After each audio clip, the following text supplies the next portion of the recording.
예배하러 오신 여러분들 주님의 이름으로 환영합니다. 우리 평화의 인사를 나누겠습니다. 예수 그리스도의 평화가 여러분과 함께 하시길 바랍니다. 옆을 향해서요. 예수 그리스도의 평화가 권사님과 집사님과 함께 하시길 바랍니다. 이제 우리 같이 기도하심으로 하나님 앞에 예배 올립니다. 다 함께 기도합니다.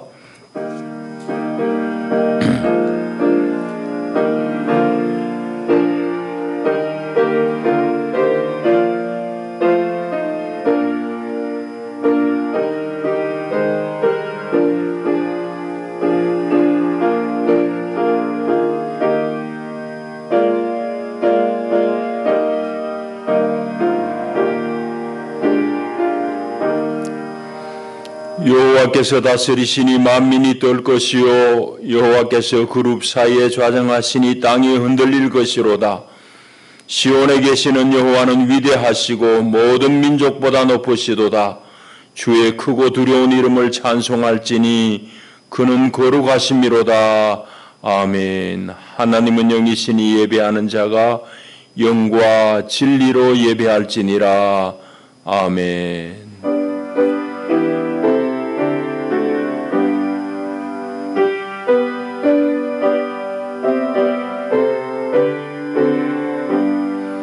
영원히 찬양받으실 주 여호와 우리 아버지 하나님, 놀라우신 능력과 크신 은총을 인하여 주께 영광 돌립니다. 죄와 사망의 수를 건지신 주 예수 그리스도의 구속의 은혜를 길이길이 찬양하옵고, 오늘도 우리를 성전 삼아 우리 안에 함께 거하시며 날마다 우리의 생각을 지키시고 우리의 믿음을 지키시는 보혜사 성령의 교통하심을 찬송합니다. 복된 날 주의 백성들이 주의 전에 함께 나와 우리 주를 기뻐하며 예배하나이다.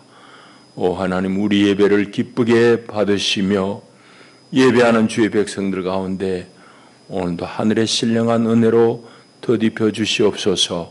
예수님 이름으로 기원하옵나이다. 아멘. 다 일어나셔서 우리 26장 찬송 올립니다.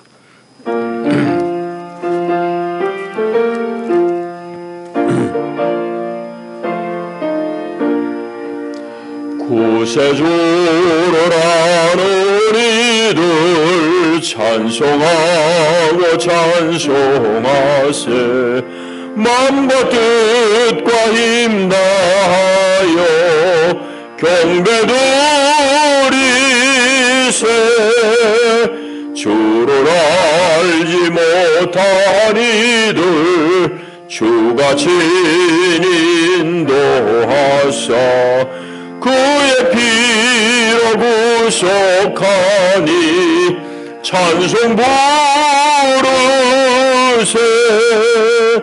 약한 사람 도움받아 시험 중에 참게 되니 모든 죄를 이길 힘은 믿음뿐이라.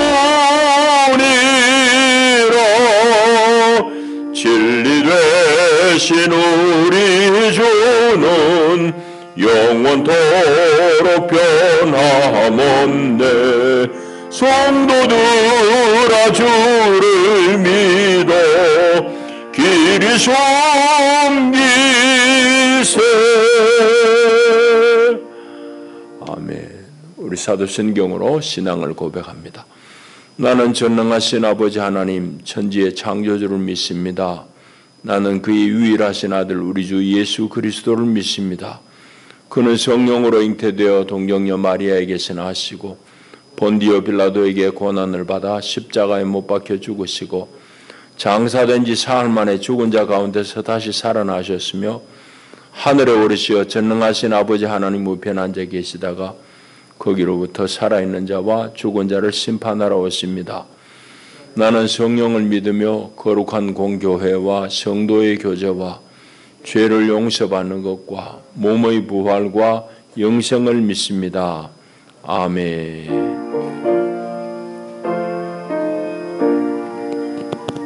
박소창 장로님 기도하시겠습니다.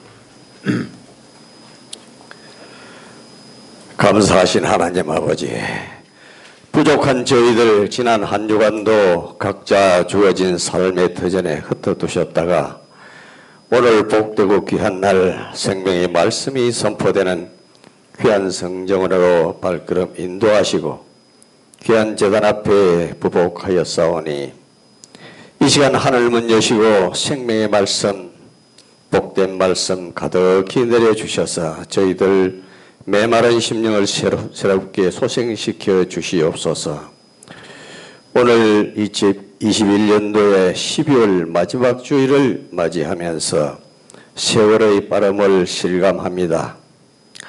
올해 연초부터 하루하루 삶이 살얼음판을 걷듯이 사람마다 입을 가리고 서로 간 일정 거리를 두고 하루하루 조심스럽게 숨죽이고 살아온 날들이 달이 가고 계절이 바뀌고 해가 두 번 바뀌고도 병마의 기성은 끝없이 이어지고 있습니다. 삶의 터전이 흔들리고 있습니다. 최근에는 오미크론이라는 새로운 변종 바이러스가 발병되어 정부와 어르신 이 학계 모두가 긴장하고 있습니다.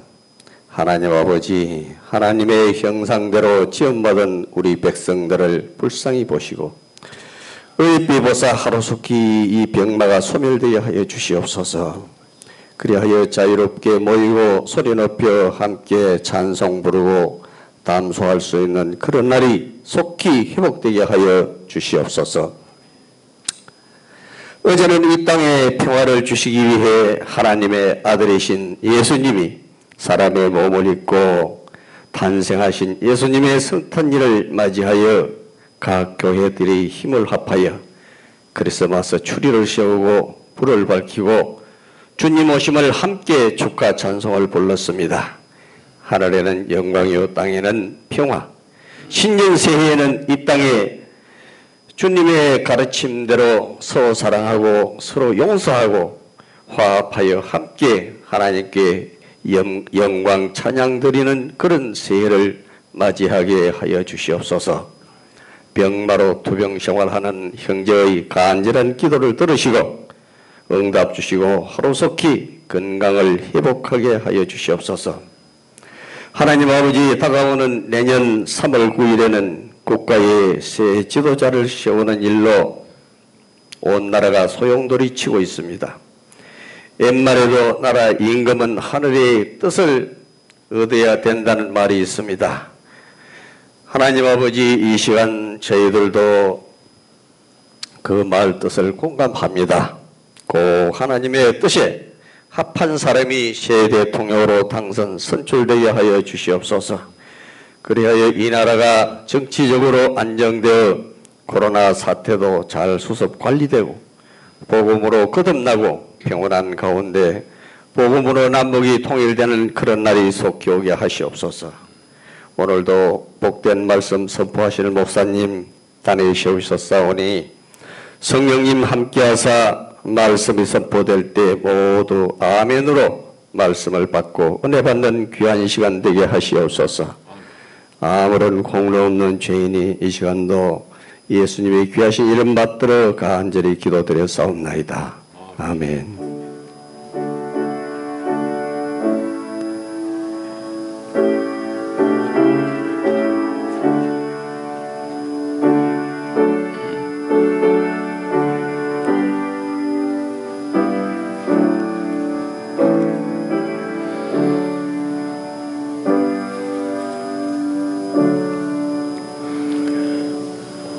하나님 말씀 신약성경 마태복음 2장의 말씀입니다. 마태복음 2장 1절부터 12절까지 말씀 제가 받드리겠습니다. 하나님의 말씀을 경청하십시오. 헤롯 왕 때에 예수께서 유대 베들레헴에서 나심에 동방으로부터 박사들이 예루살렘에 이르러 말하되 유대인의 왕으로 나시니가 어디 계시냐? 우리가 동방에서 그의 별을 보고 그에게 경배하러 왔노라 하니 헤롯 왕과 온 예루살렘이 듣고 소동한지라. 왕이 모든 대제사장과 백성의 서기관들을 모아 그리스도가 어디서 나겠느냐 물으니 이르되 유대 베들레헴이오니 이는 선지자로 이렇게 기록된 바 또 유대 땅 베들레헴아 너는 유대 고을 중에서 가장 작지 아니하도다. 내게서 한 다스리는 자가 나와서 내 백성 이스라엘의 목자가 되리라 하였음이니이다. 이에 헤롯이 가만히 박사들을 불러 별이 나타난 때를 자세히 묻고 베들레헴으로 보내며 이르되 가서 아기에 대하여 자세히 알아보고 찾거든 내게 고하여 나도 가서 그에게 경배하게 하라. 박사들이 왕의 말을 듣고 갈새 동방에서 보던 그 별이 문득 앞서 인도하여 가다가 아기 있는 곳 위에 머물러 서 있는지라. 그들이 별을 보고 매우 크게 기뻐하더라. 집에 들어가 아기와 그의 어머니 마리아가 함께 있는 것을 보고 엎드려 아기께 경배하고 보배합을 열어 황금과 유향과 모략을 예물로 드리니라. 그들은 꿈에 헤롯에게로 돌아가지 말라 지시하심을 받아 다른 길로 고국에 돌아가니라. 아멘. 기도합니다. 하나님 감사합니다. 이제 성탄절을 보내고 또 첫 주를 맞습니다. 하나님, 예수 그리스도의 오심이 참으로 우리에게 너무너무 귀한 은혜입니다. 하나님, 오늘도 말씀을 통해서 예수의 귀함을 우리가 더 깊이 깨우치게 하시고 예수 앞에 우리의 모든 것을 다 거는 그런 신앙의 결단이 있게 하옵소서. 예수님 이름으로 기도합니다. 아멘. 올해 벌써 이제 마지막 주일을 맞았습니다. 참 세월이 쏜 살과 같이 이렇게 빨리 지나갑니다.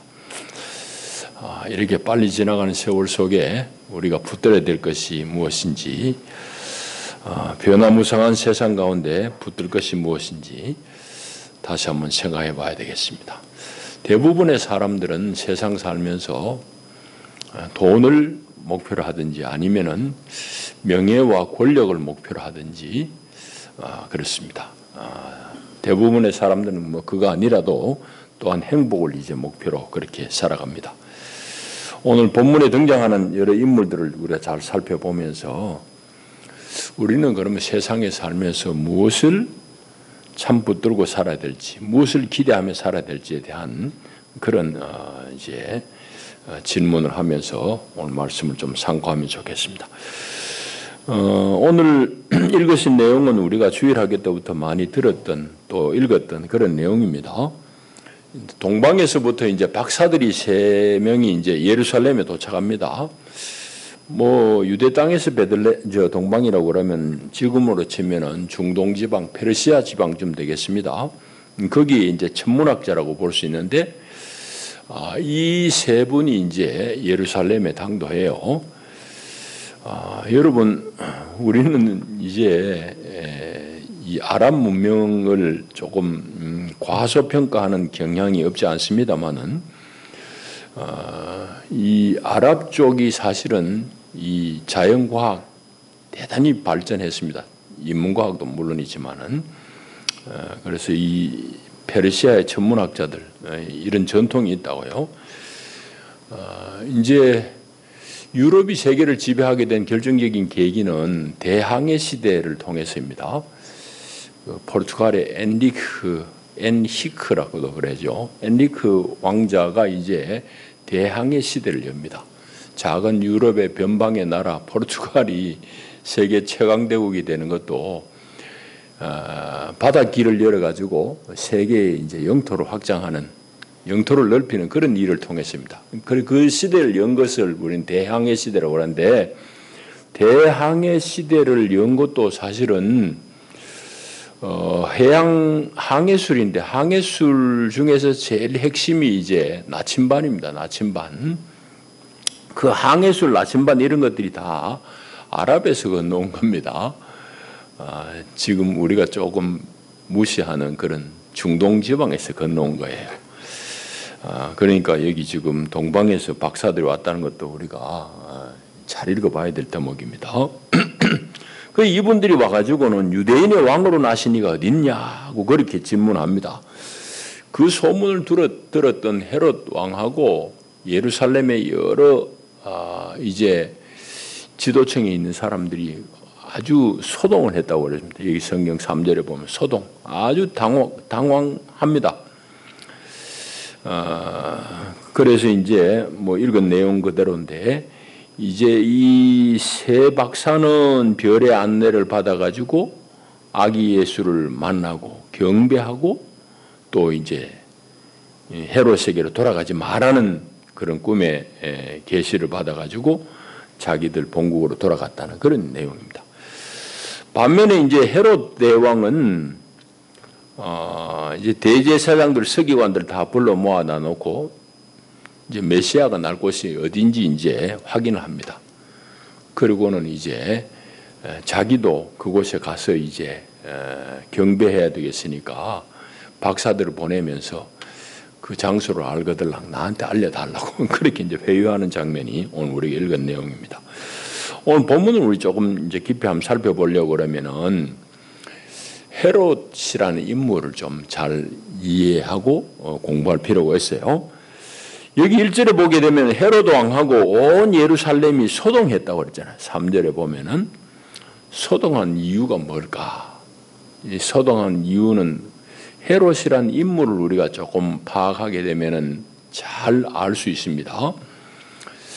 헤롯, 여기 나오는 헤롯은 분봉왕 헤롯이 아니고 헤롯 대왕입니다. 헤롯 대왕. 이 헤롯 대왕은 본신은 유대인이 아니에요. 유대 지방 저 아래쪽에 광야인 이두메 쪽의 사람입니다. 이두메 사람이에요. 근데 이 양반이 너무너무 수단이 좋아가지고 로마에서 왕으로 이제 책봉을 받습니다.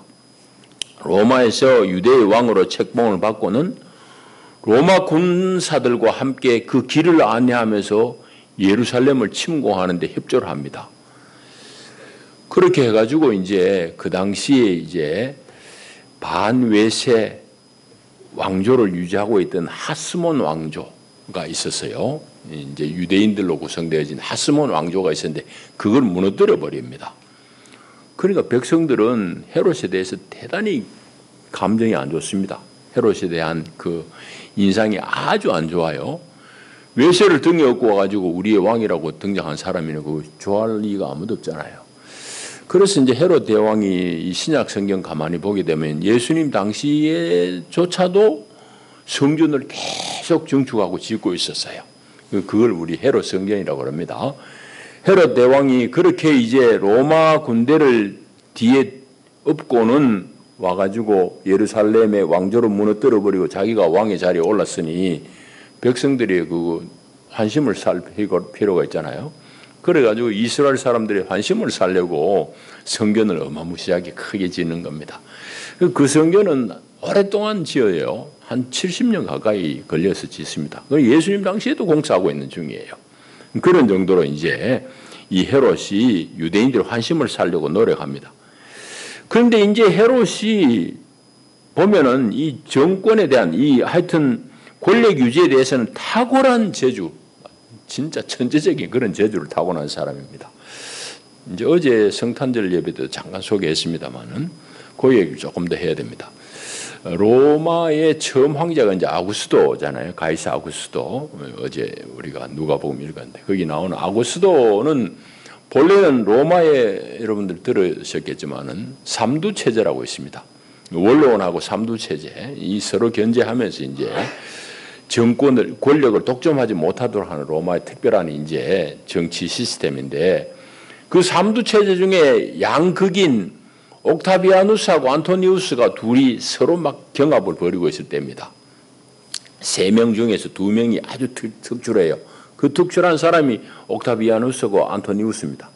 옥타비아누스가 안토니우스하고 경합을 벌이는데 이 헤롯 대왕은 그 전에 이제 유대 왕으로 이제 임명을 받았는데 누구 편을 드는가 하면 안토니우스 편을 듭니다. 그런데 이 둘이 싸우다가 악티움 해전에서 안토니우스가 패전을 해요. 안토니우스는 이제 클레오파트라하고 이제 연합해가지고 연합군을 이루어가지고 이 옥타비아누스하고 해전을 벌이는데 해전에서 진다고. 그리고 헤롯은 본래 누구 편 들었는가 하면은 전쟁에서 패한 안토니우스 편을 들었어요.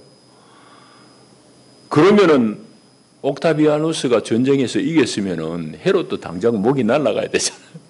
그런데 이 헤롯이 얼마나 수단꾼인가 하면 로마에 가가지고 막 뭐 무슨 사정을 했는지 모르지만은 자기 왕위를 보장받고 다시 돌아옵니다. 그러니까 수단이 보통 수단꾼이 아니에요. 이런 정도로 헤롯이 하여튼 권력에 대한 탁월한 그런 수단을 가진 사람입니다. 그래가지고는 이제 유대왕의 지위를 누려요. 그러니까 이제 헤롯이 오랫동안 이제 그 유대의 왕으로 그렇게 이제 호사를 누립니다.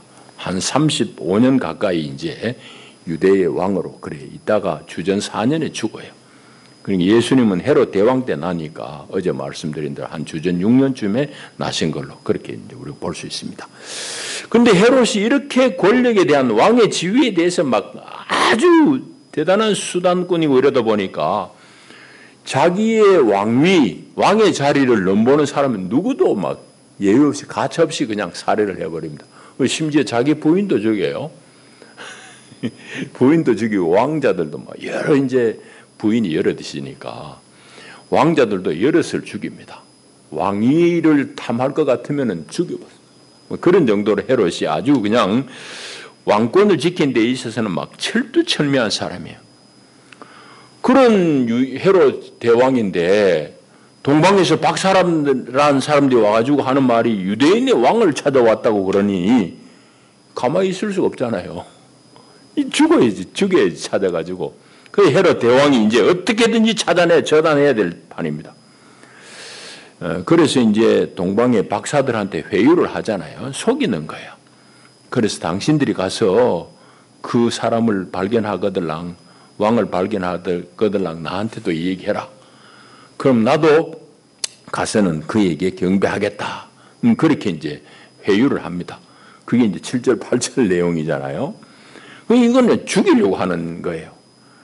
그래서 이제 죽이려고 하는 의도를 가지고 박사들을 회유하는데 박사들은 꿈에 헤롯에게로 돌아가지 말라는 지시를 받아가지고 다른 길로 자기들 본국으로 돌아가 버렸잖아요. 그러니까 헤롯이 유대인의 왕으로 난 이 아기를 찾아야 되는데 못 찾아버렸어요.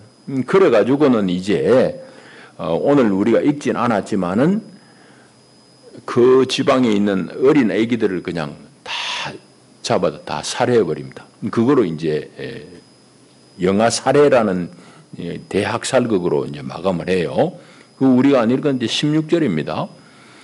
이제 헤롯이 나중에 박사들한테 속은 줄 알고 노해가지고 사람을 보내가지고 베들레헴하고 그 주변에 있는 사내 아이들을 다 찾아가지고는 2살 아래 아이들은 다 죽여버려요.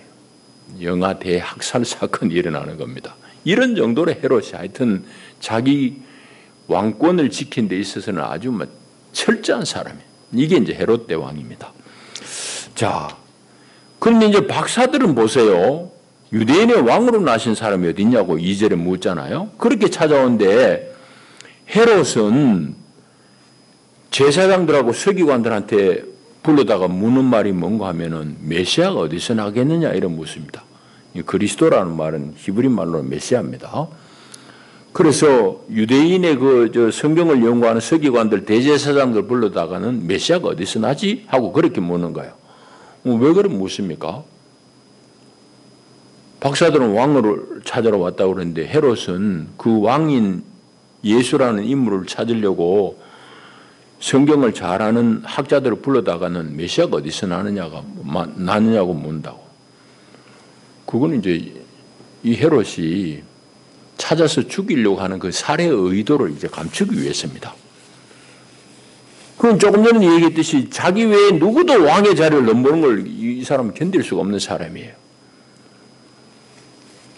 그러니까 왕이 어디서 나느냐고 물으면은 당장 죽일 것 같으니까 누가 바른 말 하겠어요? 그러니까 자기는 이제 왕이라는 소리를 안 하는 거지.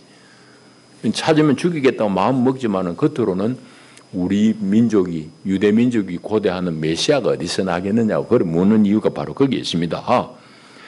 그래서 자기도 유대인과 같이 유대인 채 하니까 가서 예배해야 되겠다고 주변에 이제 경계심을 누러뜨리려는 그런 이제 외식이죠. 거짓된 그런 이제 가식입니다. 자, 그런데 이제 헤롯의 질문을 받고는 이 성경을 연구하는 대제사장들, 서기관들은 뭐라고 답하는가 하면은 5절, 6절입니다. 그럼 구약 성경은 이 사람들이 잘 연구하고 알고 있으니까 베들레헴에서 메시아가 날 것이다 라고 그렇게 보고를 해요. 베들레헴에서 난다고 이제 성경에 기록되어 있으니까. 그런데 보세요. 이 종교 지도자들이 그렇게 말은 했지만은 정작 자신들은 베들레헴에 안 가요. 베들레헴에 안 갔습니다. 안 간 이유가 뭘까? 그건 뭐 두 가지로 우리 생각해 볼 수밖에 없어요. 베들레헴에서 메시아가 나기는 나지만 지금은 아니라고 때를 잘못 맞춰서 잘못 생각했을 수도 있어요. 그렇다고 그 사람들이 이제 시대의 분별을 못한 사람들, 계시가 부족한 거예요. 또 한 가지는 뭔가 하면은 이 사람들 대제사장들하고 서기관들 입장에서는 메시아가 베들레헴에서 나기는 나는 건 알지만은 그 메시아를 자기들은 만나고 싶은 마음이 없어요. 왜? 자기들은 메시아를 별로 환영하고 싶은 마음이 없다 이 말입니다. 여러분, 그 당시에 유대민족들은 메시아의 오심을 대단히 고대했습니다. 그런데 그거는 여러분 혼돈하면 안 돼요. 일반 백성들 입장에서 고대한 거지 귀족들은 그걸 고대하지 않았어요. 그 메시아로 오신 예수님을 고대하지 않았다고. 왜요? 자기들이 지금 누리고 있는 세상이 너무너무 좋은데 유대 종교 안에서 누리고 있는 그 이득이 너무 어마어마하게 큰데 메시아가 와서 새로운 나라를 세운다. 그거는 별로 달갑지 않은 거예요. 종교 귀족들 이미 많은 것을 누리고 있는 이 사람들에게는 그 메시아의 고대 기대가 성경의 얘기일 뿐이고 자기들은 실제로 기대하고 싶은 마음이 없는 거예요. 그러니까 메시아가 와서 새로운 나라를 세워줄 것에 대해서 간절히 고대하는 것은 로마 당국에 수탈당하고 있는 일반 서민들이고 백성들이지 로마 당국하고 야합을 해가지고 호사를 누리고 있는 사람들이 아니에요. 그 사람이 나쁘다고 좋다 이런 차원에서 얘기할 건 아니에요. 인류 역사에 보면 모든 역사에 동서고금을 막 나와 다 마찬가지입니다. 안락하고 너무너무 편한데 세상 바뀌는 거 좋겠습니까? 싫은 거지. 메시아가 와가지고 새로운 나라 세운다. 아무런 기대 없는 거예요. 여러분, 단지 귀찮을 뿐이에요. 뭐 그거는 어느 나라나 마찬가지입니다. 여러분, 우리가 일제시대 때 압제를 한 35년 당했습니다. 근데 여러분 보십시오. 일제 때에 일제에 영합해가지고 친일분자들이 온갖 단물 다 빨아먹는 그런 사람들이 독립운동했다는 얘기 들어봤습니까? 당연히 못 들었지. 왜? 그 사람들은 일제에 영합하든지 어쨌든지 간에 자기들이 누리는 그 영화가 너무너무 좋은 겁니다. 세상 바뀌는 게 싫지. 독립이고 뭐 자기들 누린 게 좋은데 뭘 독립. 아무런 관심 없는 거예요. 여러분, 그거는 세상 만고불변의 이치입니다. 여러분, 그거는 늘 사람 사는 세상은 바뀌어도 늘 마찬가지입니다. 그러니까 시대가 바뀌어도 많은 것을 누리는 사람은 세상 바뀌는 거 싫은 거예요. 그 이치가 그런 겁니다. 자, 그렇게 해서 대제사장들하고 서기관들이 베들레헴에서 메시아가 날 줄은 알았지만 그 사람들이 거기 안 간 이유를 우리가 그렇게 이제 확인할 수 있습니다. 자, 이게 이제 우리가 성경을 관찰한 내용이고 이제 우리 얘기를 좀 하고 말씀을 마쳐야 되겠습니다. 여러분, 여기 제사장하고 서기관들을 잘 우리 보십시다. 이 사람들은 성경에 아주 능통한 사람이에요. 헤롯 대왕이 어디서 메시아가 나냐고 그러니까 대반탑이 나옵니다. 미가의 말씀, 이사야의 말씀 다 잘 알고 있으니까 성경에는 능통하지만 그들에게는 하나님의 계시가 부족해요. 그들에게는 별이 안 보이는 거예요. 하늘에 속한 이상이 안 보인다는 얘기입니다. 그러니까 이 사람들은 알기는 알지만 거기에 가고 싶은 아무런 충동을 느끼지를 못해요. 이건 여전히 오늘 우리에게 중요한 공간을 주는, 도전을 주는 그런 사례입니다. 우리가 예수를 아는 거하고 예수를 따르는 거하고는 별개의 문제입니다. 모르고 따라갈 수는 없지만은 안다고 다 따라가는 거 아니에요. 우리 아는 거하고 우리의 실천하고는 다르다는 얘기입니다. 오늘 여러분들에게 성경은 뭡니까? 여러분들에게 예수를 믿겠다고 하는 신앙은 뭐냐는 얘기죠.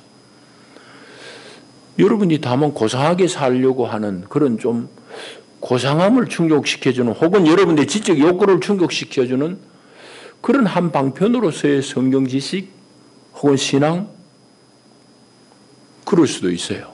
아니면 내 온 힘을 다해서 살아내야 되는 진리인가? 그건 내가 선택하기 나름이에요. 오늘 대제사장들, 서기관들을 보면은 이 사람들은 성경에는 능통해가지고 메시아가 어디서 났느냐고 물으니까, 왕이 물으니까 즉각적으로 대답을 합니다만은 이 사람들은 그 메시아를 볼 마음이 없어요.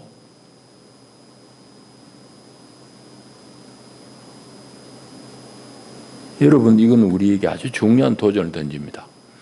오늘 나의 신앙은, 우리의 신앙은 참으로 예수 그리스도의 다시 오심을 고대하는 그런 신앙인가? 다시 말하자면 종말적인 기대를 놓치지 않는 그런 신앙인가? 다르게 이야기하자면은 내가 정말 세상이 확 뒤집어져도 예수님 오셔서 다스릴 그 나라를 내가 기대하는가? 질문을 해봐야 됩니다. 근데 분명한 것은 조금 전에도 얘기했듯이 이 땅에 사는 것이 너무너무 행복하고 너무너무 풍족하고 너무너무 여유하고 너무너무 다 채워진 그런 사람에게는 예수가 오든지 누가 오든지 와서 세상 바뀌는 거 싫어요. 지금 사는 게 너무너무 좋은데. 그러니까 그런 사람에게는 예수 믿는 신앙이 장식품에 불과할 가능성이 대단히 농후합니다. 그러니까 하나님은 하나님의 사람들에게 때로는 이런저런 어려움을 주시는, 그것도 사실은 대단히 우리에게 큰 축복이에요. 그래서 가난한 사람이 천국을 볼 수 있다는 말씀도 바로 그 말씀이기도 합니다. 여러분,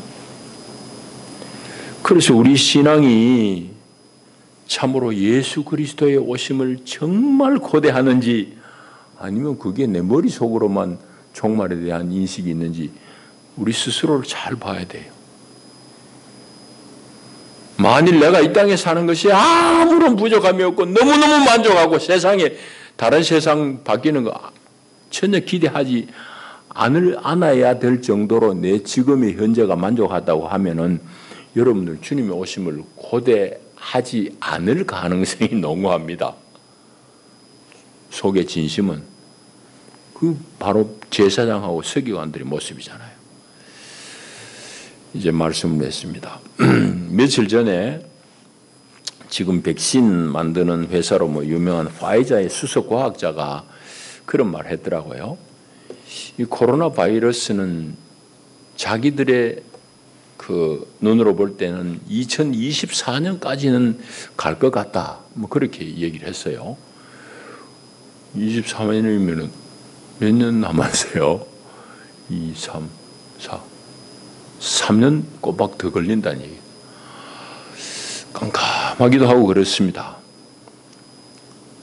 그리고 목사 입장에서는 참 안타깝지만은 코로나 사태가 오고 나서 우리 교회도 그런 영향도 있고 전국적으로 보면은 많은 사람들이 교회의 신앙을 이제 이탈해 버립니다. 말하자면 교회의 교인 수가 줄어든다 이 말이죠. 그러니까 이 코로나는 제가 말씀드리다시피 우리에게는 신앙을 시험받는 아주 중요한 그런 시험의 계기입니다. 그러니까 이런 어려움들을 통해서 주님은 우리에게 참된 믿음의 사람이냐, 아니면 불면을 휙 날아가는 죽정이냐? 주님이 시험하시는 거죠.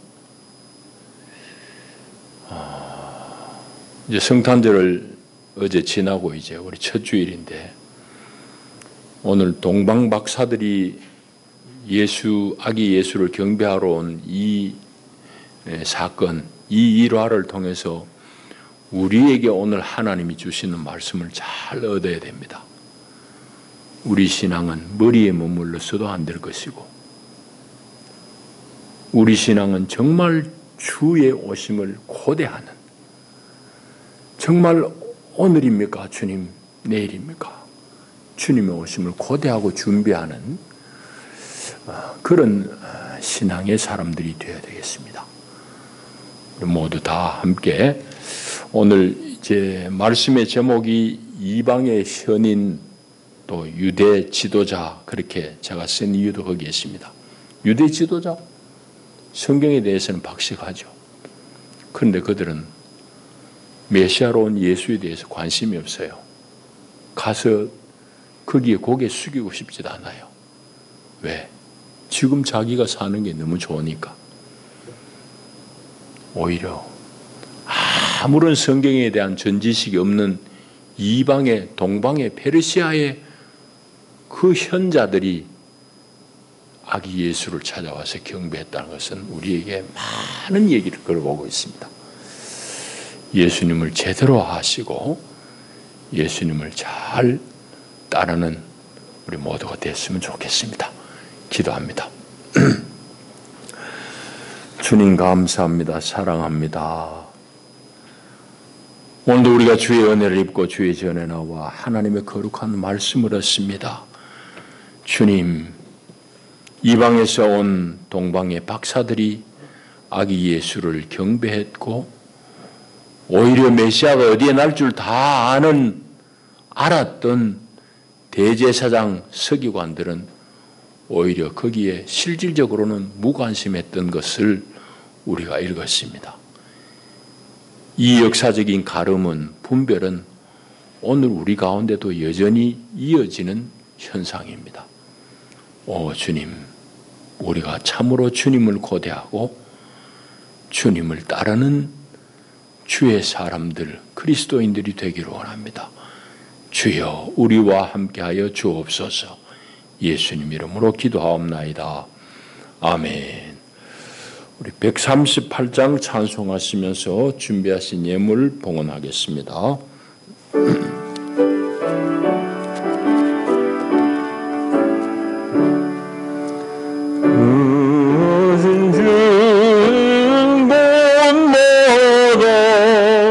주 예수 다스리시고 이 세상 끝날 때까지 그 나라 왕성하리라. 주님을 찬양하면서 간절히 기도드리니 그 기도 향기되어서 주 앞에 성달하도다. 주 예수 계신 곳마다 그네 충만하도다. 고나고 지친 사람들 주님의 사랑받도다.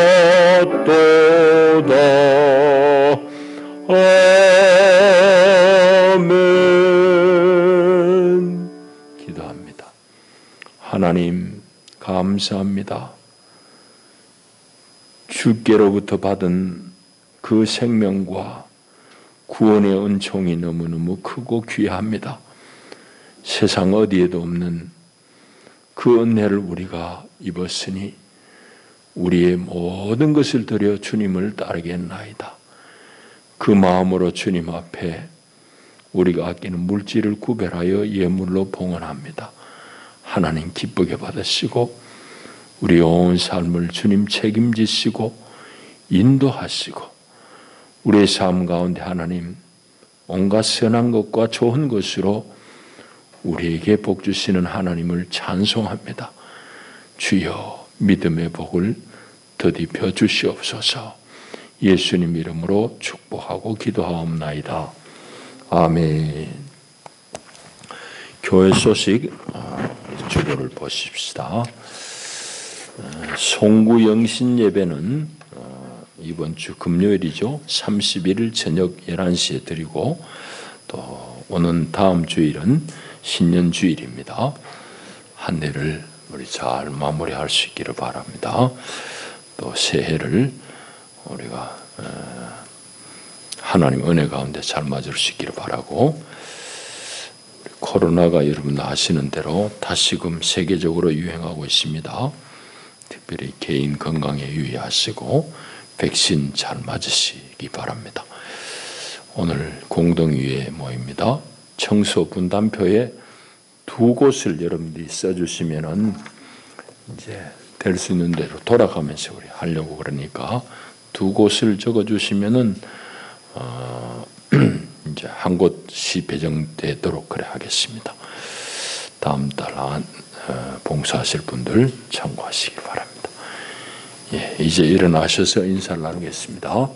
잘 오셨습니다. 반갑습니다.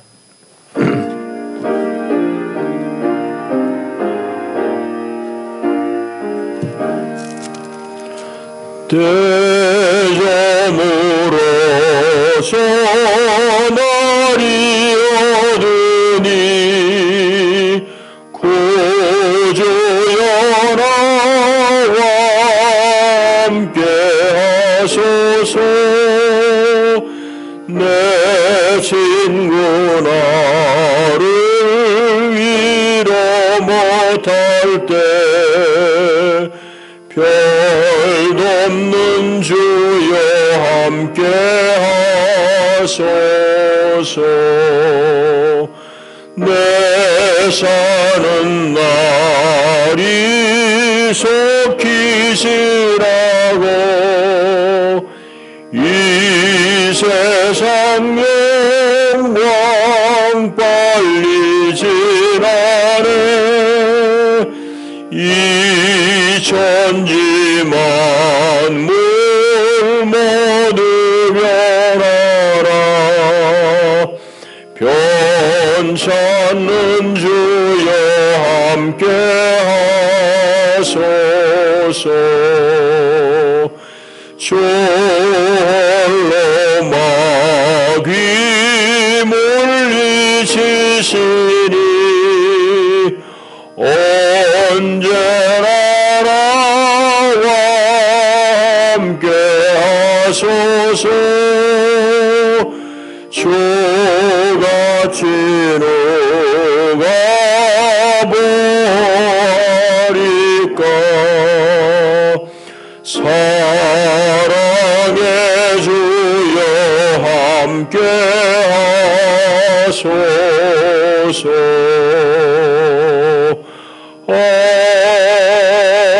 아멘.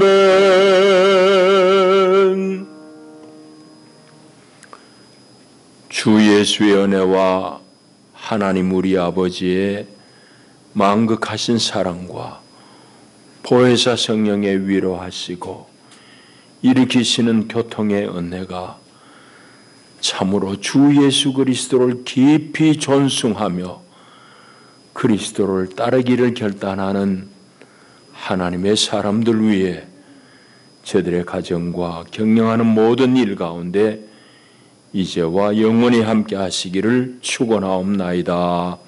아멘. 아멘.